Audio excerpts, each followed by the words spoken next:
Well, Joe ain't polished them up enough. What are the few things? Well, you got to learn to get on your mark and get set. Just think PGA. P is for posture. That's that funny way golfers stand. They shove their butt back like a quarterback almost taking the snap. It's that same position you've been in other sports. You're ready. You're not on your heels ready to fall on your can, and you're not out on your toes ready to fall on your face. You have found your balance point.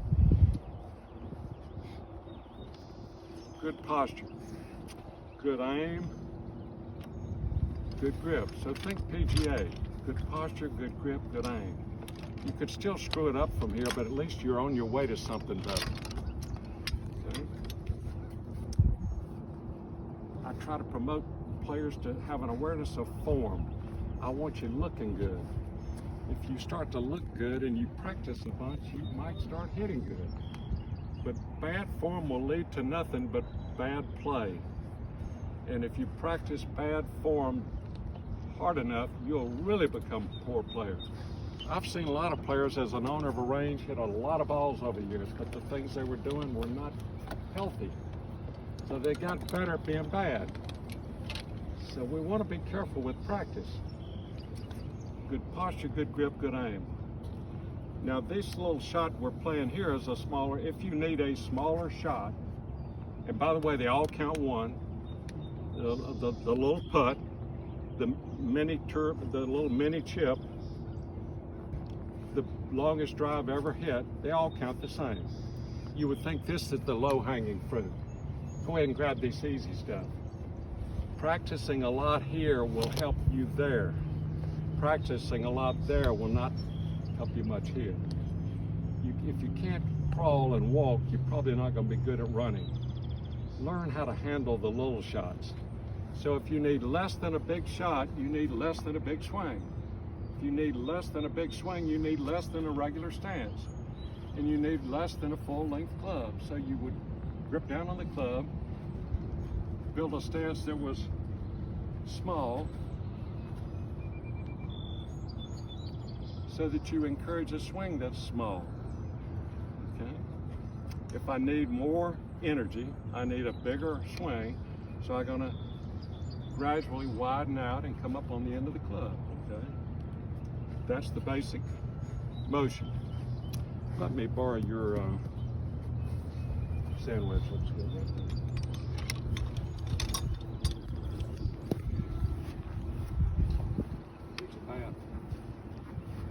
Sandy. You've been getting the club down, and you got to get your face dirty to play good golf. The club face has to interact with the grass. Make sure you're clipping the grass under the balls, you know what. So if I need less than a full shot, I need less than a full swing. Can you see how it looks like a Y? Down my arms and club. Can you see it? Y. Y, Y, Y. Turning a little tummy turn as I make my Y swing back.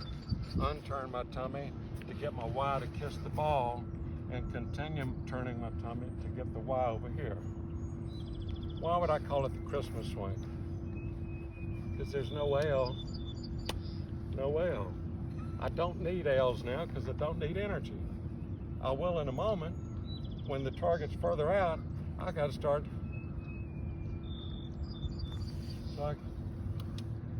But here, so this is not that hard to do, technique-wise. It looks simple, doesn't it? But it's not as easy as it looks, because the club has to interact with the ball just right. If I hit an inch before the proper moment or an inch late, it ain't gonna work very good. Preciseness is critical.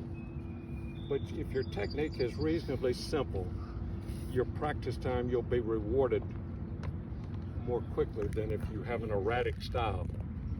I'm trying to get you away from erratic behavior and make you at least look like a pro. So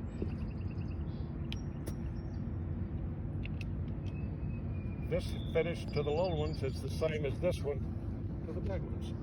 Finish what you start. Wrist is risky.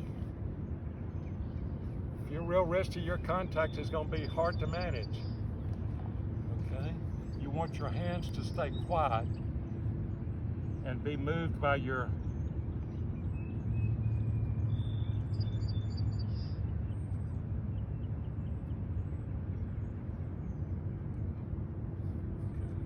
wrist is risky. Here's an example of somebody that's going to be very poor around the greens. Noisy hands, quiet body. Here's a player that's going to be pretty effective. The body's going to be moving, but the hands are going to be moving with the body, not overcoming and taking over. Wrist is risky. So train yourself to finish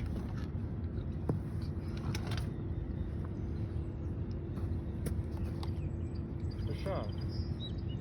How do you gauge your distance? Well, it's just like tossing a ball. If you and I are tossing, first time might throw way over your head. Next time halfway to you, and then in a moment I got it dialed in. That's the way you learn. Every shot is a practice shot for the next shot. It's an endless data collecting. You're just learning from the last one to help you with the next one. You must not be afraid to fail. Failure is the tuition you pay for progress. Don't be bothered by failing. Acknowledge the fact you just screwed up and how and why you screwed up and fix it. And have that attitude like, bring it on, baby. Nothing's going to drive me from, I'm going to get it. I think I can. You got to keep patting yourself in the tail like a coach. You have to be the coach. You're the player and the coach. And nobody else gives a shit about your game. In fact, they probably hope you play worse. You're the only friend you got out there. And if you can't say something nice to yourself, keep your mouth shut. Just like the way you treat others. If you can't say something nice to someone, you don't say anything. Be that nice to yourself. You'd be amazed how many times I've heard people, and even me, berating me. I said, good gracious, how would you talk to, no one else in the world would you talk to like that, but you're beating yourself up like a sick dog. Get off your back and give yourself a chance. Come on, Joe, you can do it. Instead of, you lousy bum, you're playing like crap today and you ain't worth a shit. I know part of you feels that way, but you have to counteract that with, come on, Joe, hang in there. Am I ringing your bell? You're getting the idea that this is not just physical, it's a little bit of a head game too. Yep. Okay. So you rehearse. I estimate the distance. How? Well, I see first downs. I see a 10-yard stripe, a 10-yard stripe. I see 2 first downs and change. I know that's where I need to carry this ball is 1 first down, 2 first downs, and change. And it's going to hit and roll up next to the hole. If I use too little energy or too much, it ain't gonna work. So let's see what we got. Oh, I killed it. I hit a home run. You got to be careful with the sweet spot. It can cause a problem because the ball will go too far. But what would I do on the next one? Well, since I'm not stupid, I'm going to dial back. So you just saw a good example of somebody been doing it 50 years and didn't do worth a shit. Am I mad? No. Am I disappointed? Yes. Am I eager to try again? You bet your ass. Because I'm going to dial it back a little and I'll be, in a moment, right on the money. I hope. If it were not for hope, no one would be here practicing their game today. Everybody here has hope that they're going to come up with something today that make them play a little better. Golf's more fun when you're hitting some good shots. Just like fishing. When you're reeling them in, it's a blast. When you ain't getting nothing, it's just a day on the water. So let's park your clubs here, grab a lofted wedge. We're going to be playing anywhere from 40-yard shots to 75 or 80, so I've been using my 54-degree wedge, but your sand wedge or your pitching wedge or a gap wedge, something with about 50 or 54 degrees loft would be appropriate. Bring one over here so we need to go back over here. Or you can borrow one of someone. You're right-handed. Yes. Would someone allow this gentleman to touch their stick and hit the shot? You didn't bring your putter or anything? Well, I didn't know. No.